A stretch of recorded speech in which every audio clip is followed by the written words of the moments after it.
It was late at night, and the baby in 404 wouldn't stop crying. Our building's group chat was blowing up. Then a message from the owner of 404 popped up.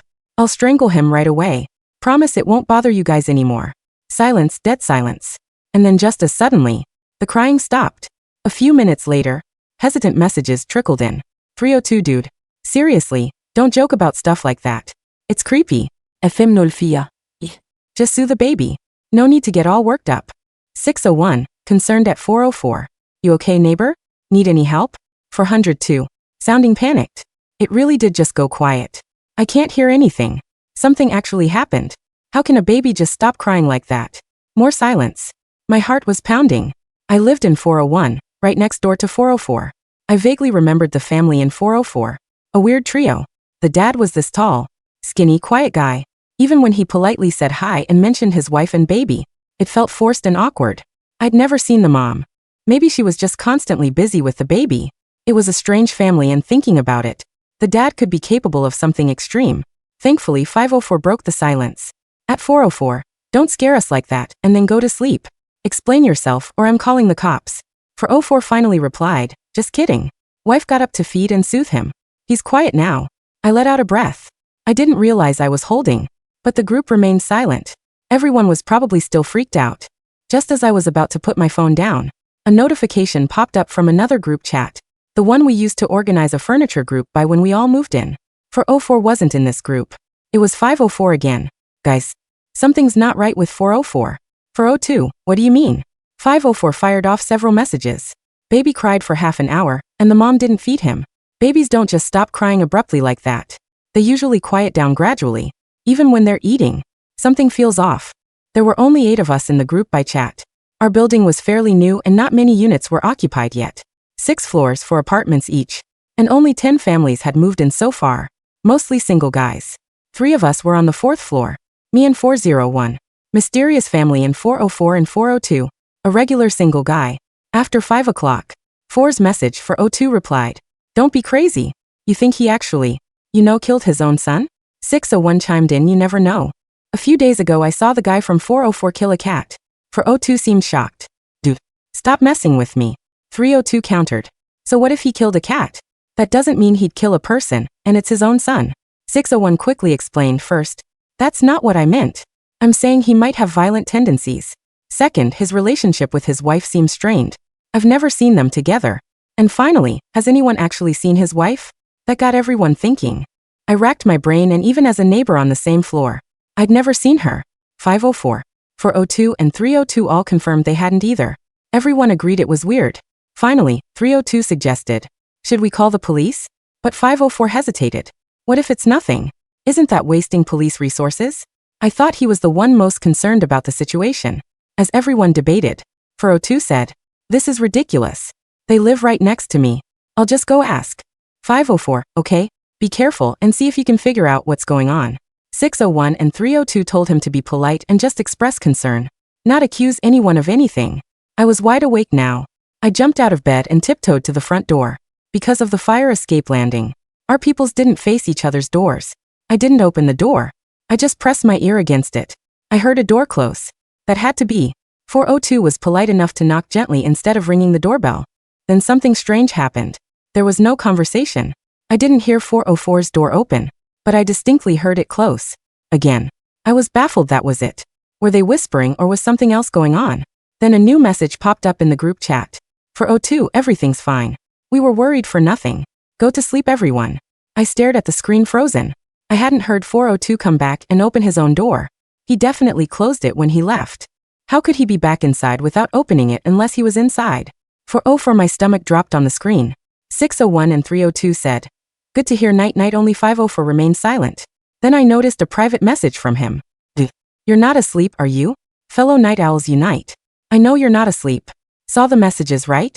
I hesitated, but it made sense. 504 and I were both night owls. We'd game together sometimes. So I replied half asleep so I didn't chime in. But yeah, I saw everything. Isn't it over now? I didn't mention what I just heard. I was more concerned about why he'd messaged me privately. 504 replied quickly, clearly on edge. Dude, something's really not right. I knew that, but I still hesitated to tell him everything, afraid of making things worse. So I just typed, what do you mean? His message came back fast. 402. Your neighbor. His last message. It's off. Don't you notice his little typing quirk? Typing quirk. I scrolled up through the chat history, focusing on 402's messages. And I saw it. He almost always ended his sentences with LOL or haha. But his last message, the one telling everyone to go to sleep, didn't have it. It was serious. Did that mean I didn't want to think about it? I typed back to 504 the LOL thing. You think someone else sent that message? Just then I heard a faint noise outside my door, like muffled footsteps. I couldn't resist peeking through the peephole, and my blood ran cold. Staring back at me through the peephole was the creepy face of the dad from 404. My legs went weak. I almost stumbled back, but I knew I couldn't make a sound. God knows what he done. To 402. God knows what he do to me. Then I remembered the peephole was one way. He couldn't see me, even if he was looking through it from the other side. I breathed a sigh of relief, but I still didn't understand what was happening. I cautiously peered through the peephole again, and he was gone. Vanished. Just gone. How could he have moved so fast? Everything seemed quiet again, but something was terribly wrong. I was too scared to think straight. I grabbed my phone. 504 had sent several more messages. Yeah, I don't think that was 402. I think it was the 404 guy. But we can't be sure. What do we do? It's the middle of the night. Should I try calling 402? I quickly replied, don't call him. Have you called him yet? Honestly, I was mostly worried about myself. If 404 had 402's phone, calling him would expose us. Especially after what just happened at my door. 404 must have suspected something. But I hadn't posted in the group. Hadn't made a sound. Maybe that's why he hadn't tried to get in. But if he knew I was closest to him, I'd be the easiest target. I just moved in and I had no idea how secure my door really was. Sancfeli, 54 replied. No. I haven't called yet. Why wouldn't that be the quickest way to confirm if it's really him? Besides, he's definitely still awake. I can't sleep until I know who sent that message. I breathed a sigh of relief. Good he hadn't called yet. I was about to call the cops myself. But I needed to warn 504 first. Typing out what happened took a few minutes. 504's response was immediate. Holy crap, that's terrifying. I knew that wasn't 402. I typed back. I'm calling the police. Don't do anything. Especially don't call 402. Let the police handle it. But 504's next message shocked me. I already called them. Don't go anywhere. Whatever you do, don't go knocking on 404's door like 402 did. They'll contact me when they get here. Don't leave your apartment. Wait for my message and we'll talk to the police together. Okay, I replied. Fine. Finally feeling a sense of relief. Once the police arrived, everything would be okay. But 504's repeated warnings not to leave my apartment suddenly made something click. I finally realized what had been bothering me. I'd heard the door of 404 closed, but when I looked through the peephole, I saw the dad from 404 outside my door. My phone screen hummed in the dark, casting a cold, blue glow over my trembling hands. I'd heard the door of 404 close, but when I looked through the peephole, I saw the dad from 404 standing outside my door. The realization didn't just hit me, it suffocated me. If the door to 404 had closed, and the father was still out in the hallway, then who had closed it from the inside? More importantly, who sent that message from 4:02's phone? 402 had gone over to check on 404. I heard his polite knock, then the heavy thud of a door closing. But I hadn't heard the click of a lock or the creak of hinges opening beforehand. It was just a sudden, final slam. And 402 had never walked back to his own apartment. His door, right across the hall, remained undisturbed. Yet his phone had sent a message telling everyone to go to sleep. Missing the cheerful LOL he always appended to his texts. Someone else was holding 4:02's phone. Someone inside 404. And then there was 504. I looked at my private chat with him. He had been so sharp, so hyper-observant about the baby's crying patterns and 4:02's missing typing quirk. But now his messages felt different. I already called them. Don't go anywhere. Wait for my message and we'll talk to the police together. Why was he so insistent on keeping me locked inside? If there was a murderer next door, wouldn't a normal person tell me to run, to get out of the building, or at least to lock my deadbolt and stay quiet? Why was he coordinating my movements so precisely? A terrible thought bloomed in the dark. I scrolled up to the main group chat, back to when the chaos first started.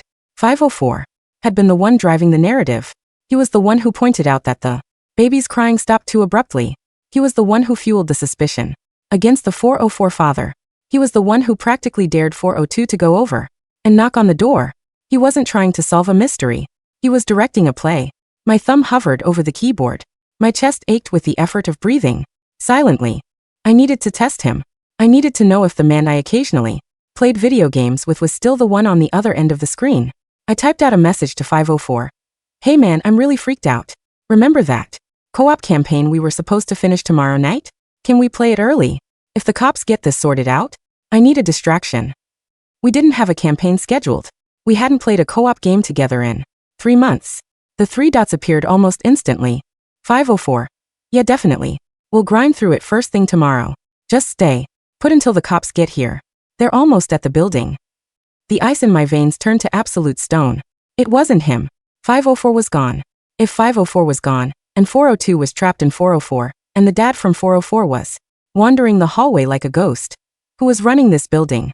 Before I could process the horror, my phone buzzed again. A new notification. Banner slid down the screen. 504 created a new group chat. Floor 4 and 5 security. 504 added 302, 601 and you. My breath hitched. Why create a smaller group now? 504. Guys, I've got the police on the line. They're entering the lobby now. The dispatcher told me we need to stay in our units. They don't want anyone wandering the halls and getting mistaken for a suspect if the 404 guy goes hostile. 601. Thank God. I'm on the top floor and I swear I heard something on the stairs a minute ago. I'm locked in. 302.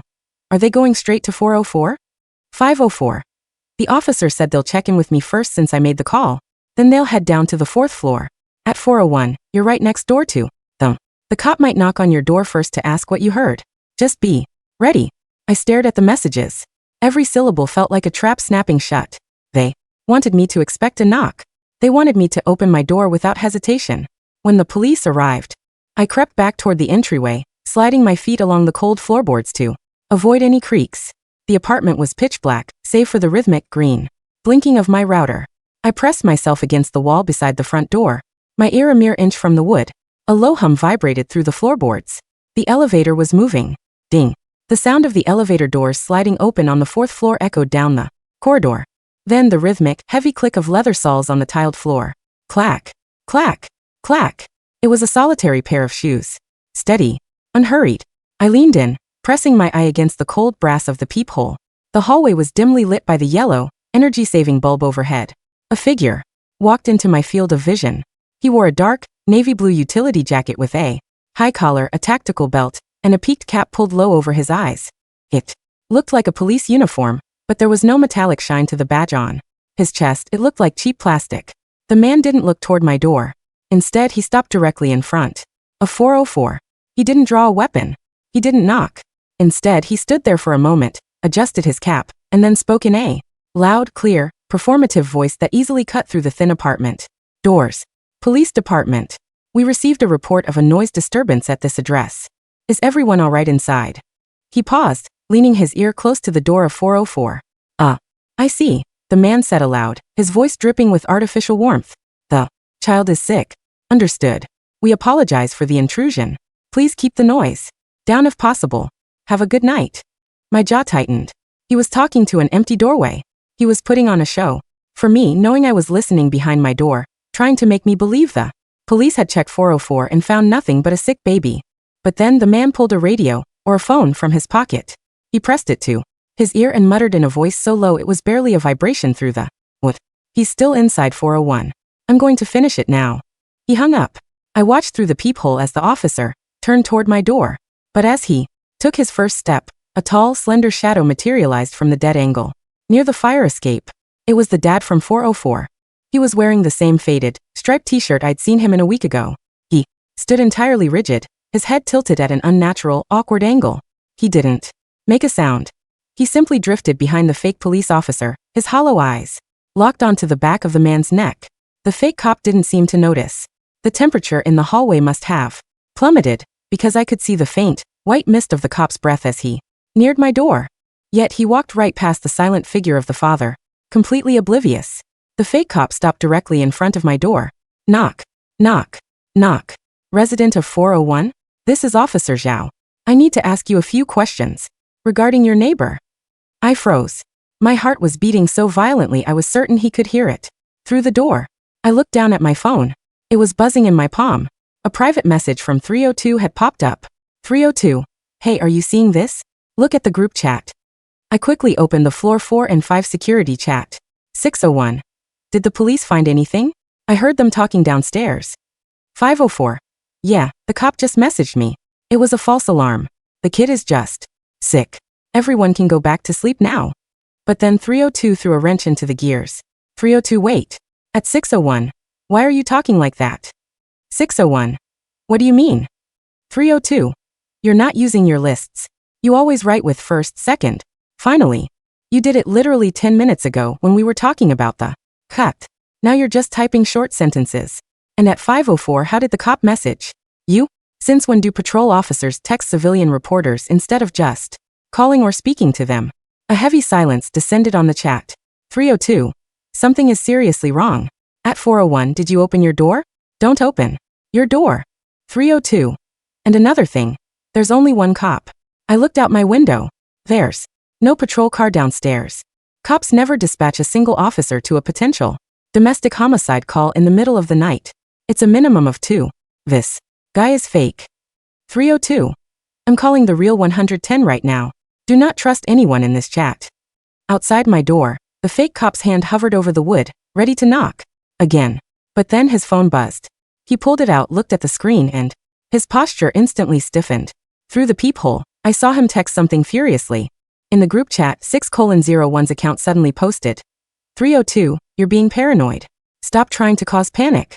I'm just tired, that's why I'm not typing lists. Go to bed. But it was too late. The illusion was shattered. 302, shut up. I'm on the phone with the dispatcher now. They said they never received a call from 504 tonight. They haven't sent anyone to our address yet. They're dispatching a real unit now. Whoever is on these phones, you're not our neighbors. The fake cop outside my door cursed under his breath. He abandoned all pretense of being a police officer. He reached into his utility jacket and pulled out a long, heavy crowbar. He didn't try to lockpick. He shoved the flat edge of the crowbar into the gap between my door and the frame. Creak. Screech. The wood began to splinter. My mind went entirely blank. I scrambled backward into the darkness of my living room, my phone slipping from my hands and clattering onto the rug. I ran to the kitchen, my fingers slick with cold sweat as I fumbled through the knife block. I pulled out the heaviest blade I had, a thick, steel meat cleaver. The apartment was a cage. I was on the 4th floor. There was no fire escape attached to my windows, only the central landing in the hallway. If he broke that door, I had nowhere to run.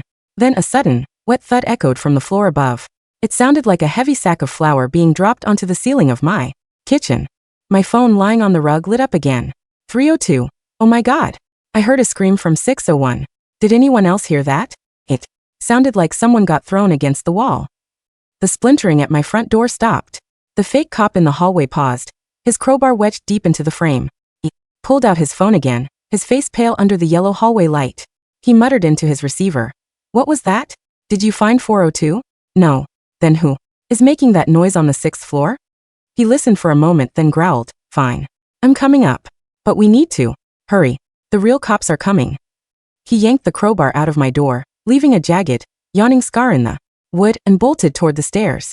I collapsed onto my knees behind the kitchen counter, gripping the cleaver with both hands, my chest heaving. The silence of the building returned, but it was a heavy, suffocating silence. It felt like the air inside the apartment was growing thicker, colder.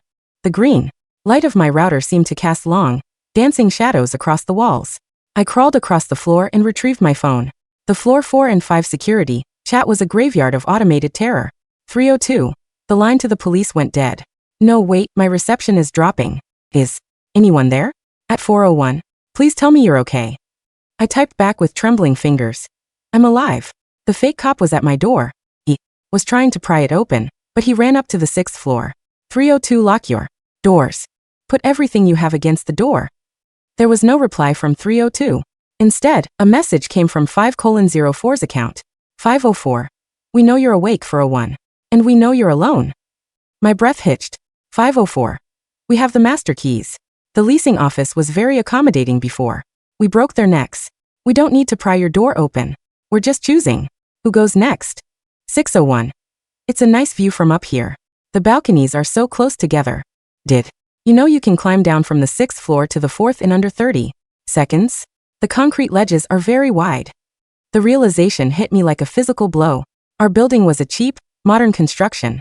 The developer had left the balconies completely open, saving costs on glass partitions. There were only thin decorative iron railings separating the units horizontally and vertically. The concrete structural columns had wide decorative ledges designed for air conditioning units.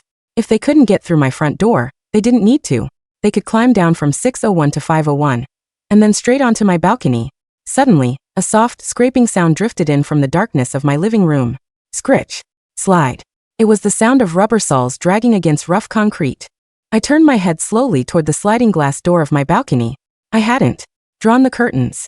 The city skyline outside was a distant, uncaring blur of yellow lights, but the balcony itself was shrouded in deep shadow. And there, dangling in the darkness just outside the glass, was a thick yellow nylon rope. It swayed gently, tapping against the metal railing. Tink. Tink. I crept out of the kitchen, keeping low, the cleaver held tight against my chest. The coldness in the apartment was absolute now. My breath was pluming into white clouds inside my own living room. I hid behind the heavy armchair near the balcony door. Above, a shadow blocked the dim light from the fifth-floor balcony. Someone was climbing down. The rope went taut. A man descended into view. He wasn't wearing the fake police uniform anymore. He wore dark, grease-stained work clothes and a thick tool belt. His face was obscured by a black balaclava, but his eyes, wide, bloodshot, and frantic, were visible. He landed on my balcony with a soft thud. He had a heavy, industrial glass cutter in his hand. He reached out, pressed the suction cup against my sliding door, and began to rotate the diamond-tipped arm. Screech. The sound of metal scratching glass was agonizingly loud in the quiet room. I tightened my grip on the cleaver. My knuckles were white. If he broke the glass, I would have to strike him before he could untangle himself from the rope. It was my only chance. But as the man finished the circle and prepared to strike the glass to pop it out, he suddenly froze. His eyes, visible through the holes of his mask, widened. The pupils dilated until they were almost entirely black. He wasn't looking at me. I was still hidden behind the high back of the armchair. He was looking behind me, into the pitch-black hallway of my apartment. The man's mouth opened beneath the fabric of the mask. A dry, rattling sound escaped his throat. He took a step backward, his boot catching on the edge of the nylon rope. "No," he whispered, his voice cracking with a terror so pure it sounded infantile. "No, no, no. We killed you. We put you in the bath. We cut." He reached out, his hand shaking so violently he dropped the glass cutter. Shattered on the concrete balcony floor, with a sharp clink. He wasn't looking at a living person. I slowly, agonizingly, turned my head to look behind myself. Standing in the narrow corridor leading to my bathroom was the dad from 404. He was closer now. His skin was a translucent, bruised blue, and his clothes were soaked through with dark, stagnant water that dripped onto my floorboards without making a sound. And he wasn't alone. Beside him stood a woman. Her face was half severed, her long hair matted with blood, but her arms were wrapped tightly around a small, gray bundle. The baby. The child wasn't crying. It lay perfectly still in her arms, its tiny pale face staring toward the window. The father raised a single, skeletal finger and pointed it at the man on the balcony. "Ghost!" the robber screamed, his voice rising to a shrill, hysterical shriek. "Get away from me!" He scrambled backward, completely forgetting he was on the edge of a fourth-floor drop. He tripped over the iron railing, his hands clawing wildly at the air, trying to grab the nylon rope. But his fingers slipped on the smooth, cold synthetic fibers. With a final, terrified gasp, the man fell backward into the empty air. A second later, a horrific, metallic crunch echoed from the courtyard below. It was followed immediately by another, identical wet thud. I stood frozen in the center of my living room, the cleaver still raised in a defensive stance. The silence that followed was heavy, absolute, and thick with the scent of copper and river water. I turned back to the hallway. The figures were gone. The corridor was empty. Only a faint, damp outline remained on the hardwood floor, rapidly evaporating into the dry air of the room. My phone buzzed one last time. It was a message in the main building group chat, but it wasn't from 504 or 601. 302. They're dead. Both of them. I looked out my window. They fell into the garbage collection area. One of them had his harness tied to the other's belt. When the first one fell, he dragged the second one right off the fifth floor ledge. 302. The police are finally downstairs. I can see the flashing lights. At 401. Are you there? Is it over? I let out a breath I felt like I'd been holding for an eternity. My knees buckled, and I slid down the side of the armchair, the cleaver clattering onto the floor. Yes. I whispered to the empty room. It's over. The sun rose over the city in a brilliant, uncaring wash of pink and gold, casting long shadows across the police tape that now cordoned off our building. The courtyard was a circus of flashing red and blue lights, white sheets, and forensic investigators in protective suits. I sat on the bumper of an ambulance, a rough gray shock blanket wrapped around my shoulders, clutching a paper cup of lukewarm black coffee. Across from me, 302, a pale, disheveled young man I'd only ever seen in passing, was talking quietly to a detective. A female officer with a clipboard walked over to me, her face lined with the exhaustion of a long night shift. "Mr. Lin?" she asked gently. I nodded, taking a slow sip of the bitter coffee. "We've cleared the building," she said, her voice dropping to a professional, somber tone. "I think you deserve some answers before we take you down to the station for a formal statement." "The family in 404. I said, my voice hoarse. "They were already dead, wasn't the officer sighed, shifting her weight. "Yes. According to the medical examiner's preliminary assessment, the family in 404, the father, the mother, and their 10-month-old son, were murdered sometime yesterday afternoon. The suspects were two career criminals, Wang and Chen. They'd been posing as building maintenance and security guards to scout the units." She flipped a page on her clipboard. "They entered 404 under the guise of checking a leak. Once inside, they killed the family, hoping to find a stash of cash or valuables from the resettlement payouts. But the family was poor. Frustrated, they decided to use the apartment as a base to rob the rest of the floor." "But the messages," I muttered. "The baby crying." "We found a high-end baby monitor system in 404, she explained. "It had a playback loop function. The suspects used it to simulate the crying to keep the neighbors distracted and explain away any noises of struggle. But something went wrong with the machine. It started playing at maximum volume, which is what woke everyone up." I stared into my paper cup. "And 504? And 601? Wang and Chen went up to 504 to silence the owner when he started asking too many questions in the chat. They killed him and took his phone to control the narrative. When 402 went to check on 404, they caught him in the hallway, dragged him inside, and knocked him unconscious. We found him in the closet. He's got a severe concussion, but he's going to make it." She paused, looking at me with a mixture of curiosity and concern. "The second suspect, Wang, was climbing down from the 6th floor to your unit. According to the forensic team, he suddenly panicked, dropped his equipment, and fell, dragging Chen down with him. The fall killed them instantly." "Why did he panic?" I asked, though I already knew the answer. The officer shrugged. "The wind, maybe. Or maybe the guilt got to him. Criminals like that, they're cowards at heart. They break under pressure." "Yeah," I murmured. "Cowards." She patted my shoulder and walked away to speak with her sergeant. I stood up, letting the blanket slide off my shoulders, and looked up at the 4th floor of the building. The windows of 404 were dark, reflecting the bright morning sky like hollow, empty eyes. I remembered the quiet, skinny dad. The way he'd awkwardly said hi in the elevator, his forced politeness, his strained mentions of his wife and baby. Had been a lonely, awkward man in life, struggling to fit into a new building, full of strangers. But in death, he had found his voice. He hadn't let the monsters win. He had stood in the corridor, a silent sentinel, protecting the very neighbors who had complained about his crying child. I pulled out my phone and opened the old furniture group chat. The messages from the dead neighbors were still there, frozen in time. I scrolled past the frantic warnings, the cruel deceptions, and the cold calculations of the predators. I reached the very top, to the first message sent by the father of 404 before the nightmare began. "I'll strangle him right away. Promise it won't bother you guys anymore." It hadn't been a threat to his son. It had been a promise to us.